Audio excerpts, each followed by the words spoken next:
Today's technology allows us to download entire books onto our portable tablets without using any paper. And if you want the paper kind, there are online resources where you can order them and not even leave your house. You might assume all this would put your local library out of business, but you'd be wrong. A recent study has shown that a large majority of Americans still want and love their local libraries. Libraries are not only keeping up with today's technology, but they're free, aside from some overdue fees, of course. Ryan Sullivan has the story from Kingston. As you pass the corner of Summer and Green Street in Kingston, you'll see the town's headquarters for community resources, the Kingston Public Library. In these days where it seems like just about everybody has a Kindle or a tablet where they can read their books online, it's easy to forget that not everybody has access to this technology. Some of us still get our books the old-fashioned way from the library. Let's head inside and talk to Sia Stewart, where she can give us a refresher on just how important your public library is to building a strong community. On your way in, you'll see the meeting room, where you can see everything from informative presentations to meetings with local authors. Passing through the children's section, we head out into the courtyard to meet with Sia Stewart, the library's director.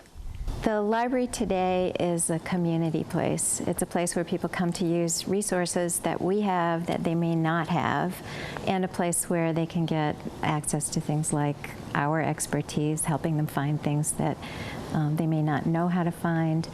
It's often things that are going to be really useful to them in their lives.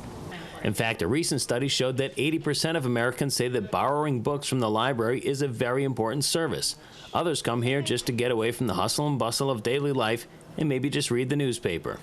Let's not forget the computers. In that same survey, nearly 80% of respondents over the age of 16 said that free access to the internet and computers was also a very important service provided by the library.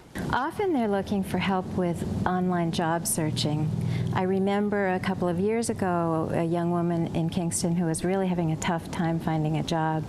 She eventually did find a job, and she wrote a lovely letter to us saying that our help with using the computers and learning which job sites to use was really important for her, and she thought that was probably the most significant factor in her successful job search. And if you're not so good with the technical side of things and need some help with the computers, they have a class for that.